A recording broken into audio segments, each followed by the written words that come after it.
Guys, my name's Brandon, and today I'm going to be showing you more than 85 new features and changes found in iOS 15 Beta 1. And I'm sure I'm going to be discovering even more hidden features in the coming weeks. So make sure you guys are subscribed to the channel if you are not already. That way you know more about this software than any of your friends do. Now, this is going to be a very long video, so I'm not going to waste any time. Let's just go ahead and jump straight into it. And the first thing I want to talk about with iOS 15 is just the fact that all devices that were compatible with iOS 14 are compatible with iOS 15, including the iPhone 6s and the iPhone SE. So yes, a 7-year-old device is still compatible in 2021 with the latest software update, which is just insane, and props to Apple for still supporting such old devices on their newest software. But anyways, let's go ahead and get into some of these new features and changes. And the first thing, of course, as you can see right here on my home screen, is the new iOS 15 wallpaper. This is what it looks like in light mode, and if I go ahead to dark mode, this is what it looks like in dark mode. So inside of the settings, this comes pre-installed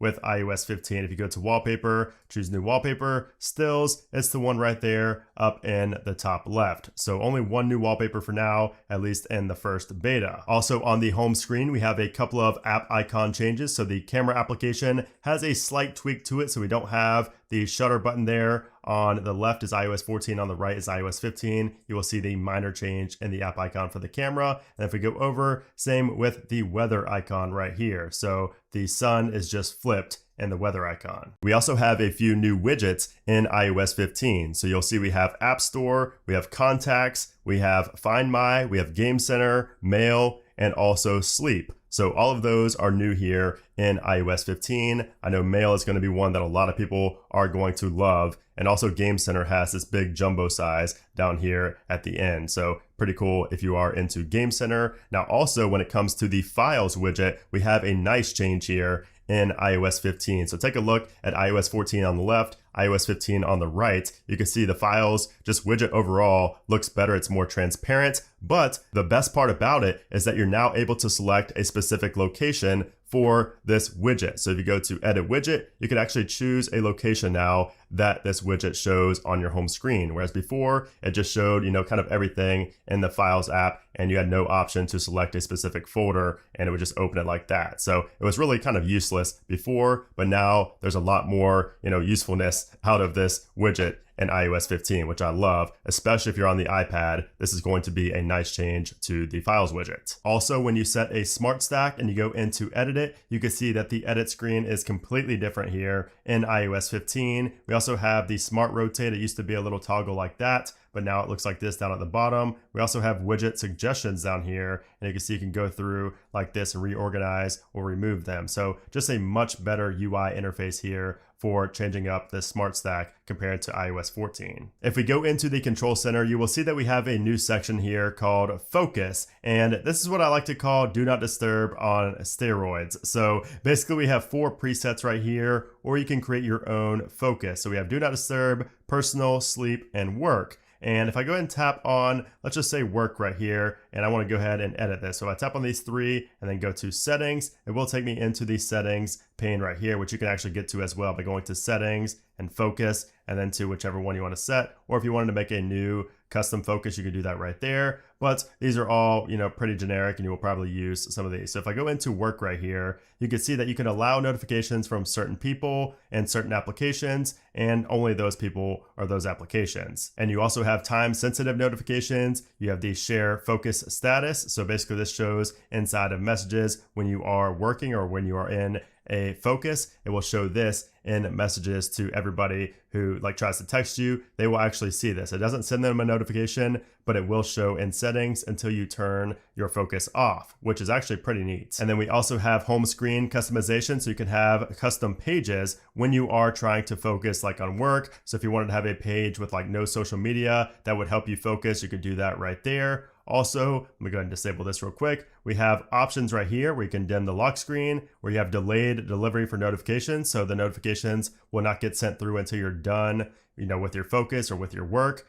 We also have tied notification badges there as well, so you don't get distracted by seeing those badges and kind of knowing that you have some notifications waiting on you. And you can see for phone calls right here, you also have the option to allow repeated phone calls. So if somebody tries to call you multiple times in a row, it will kind of bypass your focus and your do not disturb and push that call through because it could be an emergency. Also, you have allow calls from everyone, no one, or favorites, and also your groups right there. So also focus status right here, you can set this, and messages, you can turn that on or off if you don't want people knowing that you have that turned on. You can also have a auto reply if you would like. So really a lot of options and a lot of customization that you can do with focus, which again is do not disturb on steroids here in iOS 15. Definitely one of my favorite new features. Also, you can see what it looks like on the lock screen as well. I believe I am in work right now. So if I go to the lock screen, you will see what it looks like there. So we have this little icon on the lock screen, and it will correspond to whatever focus you're in. So mine's work, so it shows a little work icon right there. If you have to press on that,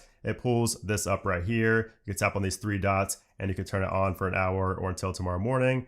Go to the settings, or you can change your focus right there if you would like to, and just tap it to turn it off, just like so, and you'll go back to your home screen. Incoming text message notifications have a new UI here in iOS 15. So you can see up top, that is what the new UI looks like when you get a text message. You can see it shows the name, the message, and over on the left, it actually shows the picture of the person there as well, which is really nice. It's a lot more compact as well. Looks really good in Notification Center, and of course, when it comes in just like this as well. Of course, you can also haptic press on that to do a quick reply if you would like. And if you want to see it on the lock screen, let me go ahead and send myself another message. You can see it just looks very compact and nice sitting there on the lock screen, especially when compared, or when combined, I should say, with everything else here on the Notification Center / lock screen. And speaking of messages, we also have some changes to the Messages application here in iOS 15. So you can see first off, we have the FaceTime icon up in the top right-hand corner. And if you go and tap on that, you can FaceTime audio or FaceTime video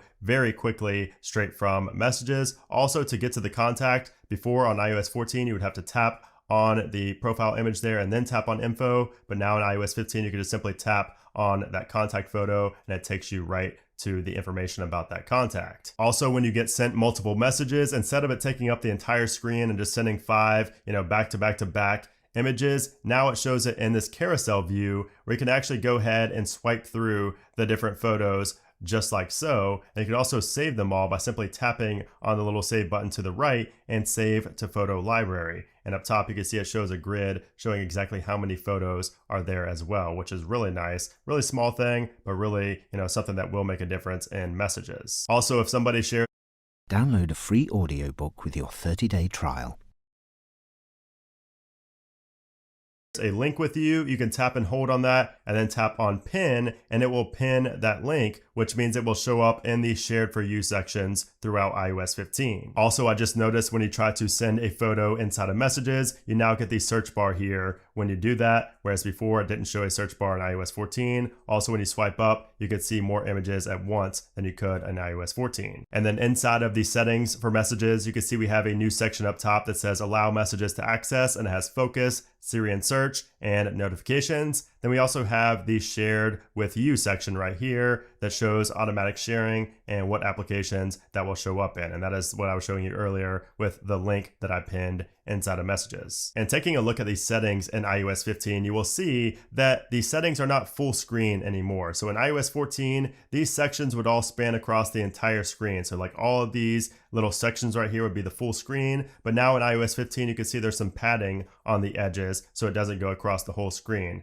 So it makes it look more compact and just looks better in general, in my opinion. There might be a little bit too much padding, so they may work on that, but it does look better than iOS 14 in my opinion because it's not full screen. Now, if we go into the notification settings, we do also have some changes in here. So first off, you can see under Siri, we have announce notifications, which is new. It used to be announce messages with Siri. And Siri suggestions, those are all combined now, whereas they were separated before. So announce notifications is different from announce messages because of course, now it's going to announce messages and notifications from different applications as well. So if you guys use this in the past, you know how convenient it is. I love announce messages with Siri. However, announce notifications seems a little bit overwhelming to me. I don't really want to hear every notification that I get through my AirPods. But that is now a new feature here in iOS 15, and you can toggle it on a per app basis. So whatever apps you want to get, notifications announced from, you can turn that on right there, which is pretty cool, but I'll probably just be sticking to just messages. Now, also we do have scheduled summary. So this is something new here in iOS 15. You also have the frequency here that you could set this, so you can have it up to 12 times per day. Also, you can set the time for the summary and the apps in the summary. And if you don't know what this is, there is a splash screen that shows exactly what this does. So if we go right here, you can see it says bundle non-urgent notifications and receive them in a summary at convenient times. So basically, if you're like working throughout the day and you didn't see all of your notifications, you will get the summary at the set time that will show you the notifications you got throughout the day. And I did also want to point out this time picker right here. So this is pretty unique. I didn't see this anywhere else in iOS 15 where it just pops out like that and you could change the time. So pretty cool. And then also if you go into an application under notification style right here, let's go into Amazon, you have the option to set the notification delivery to immediate or scheduled right there. We have a couple of small changes inside of the music application in iOS 15. So if we tap on the artist name or the song name right there, you can see we get a new UI for the menu here where it says go to album or go to artist. And we also have two glyphs right there, whereas before it was just arrows. And then if we open up the AirPlay menu, you can see a couple of changes here as well. So the speakers and TVs text is more opaque in iOS 15, and also there's more padding between that text and where it shows iPhone right there. There's just more space in between. So just a couple of small UI changes here in the music application, nothing major. Now we have some major changes to the Safari application here in iOS 15. So you can see the address bar in iOS 14 is at the top, but now in iOS 15, it's down at the bottom. And when you start scrolling, it gets small like it does on iOS 14 at the top, but it's just moved down to the bottom now. But what's cool is when you open up a new tab, so let's go into a new tab here. So let's go ahead to new, let's just say apple.com. To go in between tabs, you do it just like you do in multitasking through apps. You just swipe back and forth on the address bar down here to go back and forth between your tabs, which is really neat and very convenient. It's a lot easier to type in, the address of websites and switch between tabs now instead of having to use, hand gymnastics and get all the way to the top to the address bar like it was before. So I really like this new placement of the address bar here and just the whole setup. There's also a lot more on the start page in iOS 15. So you can see we have the shared with you, which is what I talked about earlier, where you can see different articles that have been sent to you like via messages or somewhere like that. You also have the privacy report right here. So it shows 50 trackers were prevented. We have the reading list. We also have edit right here where we can actually set a background image for this start page like we can in macOS, which is pretty neat. And of course you can move things around right here and customize that starting page if you would like to. Also up in the address bar, we do have dictation, so you can do voice dictation, whereas you didn't have that before on iOS 14 and the address bar. We also have tab groups. So if you wanted to group these two tabs together, if you go ahead and tap and hold on the address bar right there, you can see move to tab group, and you can move these to a different tab group or create another one. So if I wanted to move them to like the LOL tab group, I could do that right there. And if I pinch in, it takes me out to this where I can see all of my other tabs that I have opened. You can also do that by, of course, tapping on the little window icon right there if you want to. We also have these three dots right here, which pulls up the share sheet, which does look different than it did on iOS 14. So this is what the share sheet looked like on iOS 14. On the right is iOS 15. So it is cleaner. And we also have some additional options in there as well, like reload. We didn't have that before. We have a couple of new options in here in general as well. A lot of really nice additions to Safari, and that's not even it. We also have Safari extensions here in iOS 15. So we go into our settings and then go to Safari and then down to extensions. You can see I already have one installed right here, but if you tap on more extensions, this will take you to a section in the App Store where you can actually get extensions for Safari just like you can on the desktop. So you can see here, I had one called Kablock, which is open source ad blocking. And basically this is what it looks like when you install it. And when you go back to settings, Safari extensions, you have the option to set this content blocker right there. So really cool that Apple is including the iPhone for extensions. We also have some changes inside of the calendar application. So when you go to add a new event, and you can see right here where it shows the start and end dates, you can see the gray behind the date and the time here in iOS 15. Now, when you tap on the time, you will see that we have the old scroll bar back. So a lot of people missed this little scroll wheel right here that we used to have back in the day. And this is what iOS 14 looks like. Of course, you can scroll it, but they just did it a really weird way. And a lot of people didn't like it, myself included. But now we have the old school scroll wheel back inside a calendar. And it's the same inside of the clock application as well. Like if I wanted to add a new alarm, you can see that's what it looks like right there versus this is what it looks like on iOS 14.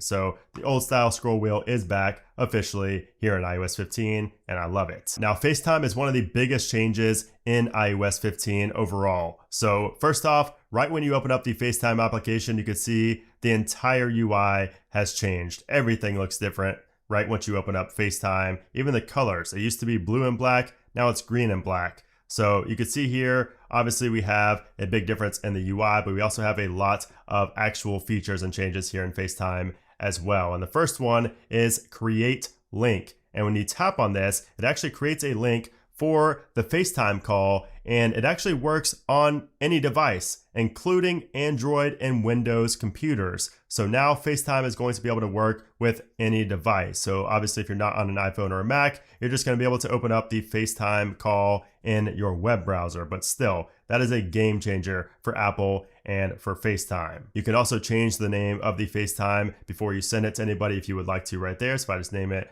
like try, I don't know, just some random word I just thought of, you can copy that link and send it to people in messages or in an email or anything like that. Now, inside of a FaceTime call itself, you will notice several new features and changes here. So first off, up top, we have this bar that shows where you can message. So if you wanted to send a text message to everybody or the person you're talking to, you can. You also have this right here, which is your speaker output. So you can have it just for, obviously your speaker, or you can set it to an AirPod if you would like. You have your microphone where you can mute or unmute right there. Your video where you can, show your video or not show your video. This right here, which is actually share my screen. So now in iOS 15 and FaceTime, you're going to be able to share your screen to somebody via FaceTime. So it can be in a group or it can just be one-on-one with an individual. So this is going to help a lot for those who are the tech support for your family and friends. Now you can actually see their screen when you're trying to help them, and it will save you hours of your time. So that is a really cool feature right there as well.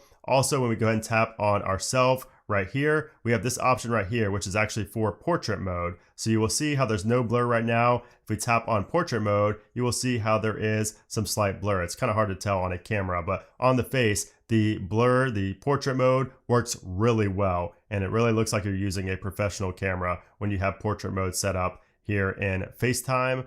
When we go back to here, we tap on the bar up here. You can see that we also have a grid layout here in iOS 15. So if you have a lot of people on a group FaceTime call, the grid layout looks a lot cleaner in my opinion. You also have the option down here to silence join requests. And then if you go to the control center while you're in an active FaceTime call, you will see these two brand new sections up top that say video effects and mic mode. So if you go to video effects, this is how you could just turn on or off portrait mode just like that. And then mic mode is very cool because you have standard, you have voice isolation, and you have wide spectrum. So voice isolation is going to kind of cancel out the background sounds and focus on your voice, whereas wide spectrum is going to kind of bring in some of the background noise along with yourself. So two really cool additions there to FaceTime when it comes to the microphone. And it's really cool that Apple could do that with just software. And then perhaps the coolest feature, and by the way, you can see portrait mode working right there on the camera. Look how good that looks. It's maybe hard to tell still on video, but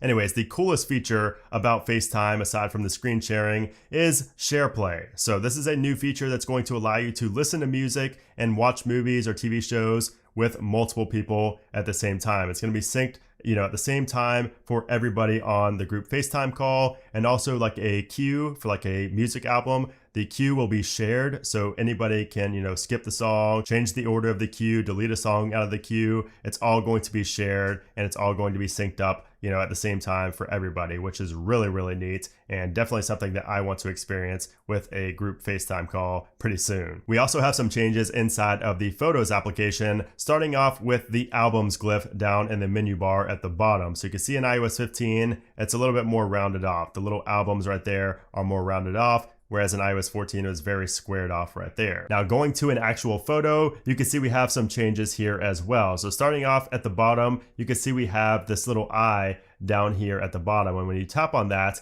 you can see a lot of really cool information about that specific photo. So you can see exactly when it was taken, you can see exactly what phone took it, you can see the format, you can see the megapixels, the ISO, the exact dimensions, the file size. You can see pretty much everything you ever wanted to know about a photo from just the default Photos application, just by simply tapping on the eye right there. You could also see exactly on the map where the photo was taken, and you can also adjust the time. So if like the time was wrong or you wanted to adjust it, if you tap on adjust right here, you could change that right here from the Photos application. And then also up here for live, if you tap on the little drop down right there, you could change the effect of the live photo without having to go into edit. So you could change it from live, loop, bounce, or long exposure. So that's also really neat that it's right there and it's not, deep within settings or anything. And then when you click on edit right here, you will see some changes as well, starting with markup. So there's a lot of UI changes in general, but before it used to be the 3 dots up in the top right. Now it's just the markup icon right there. And if you tap on that,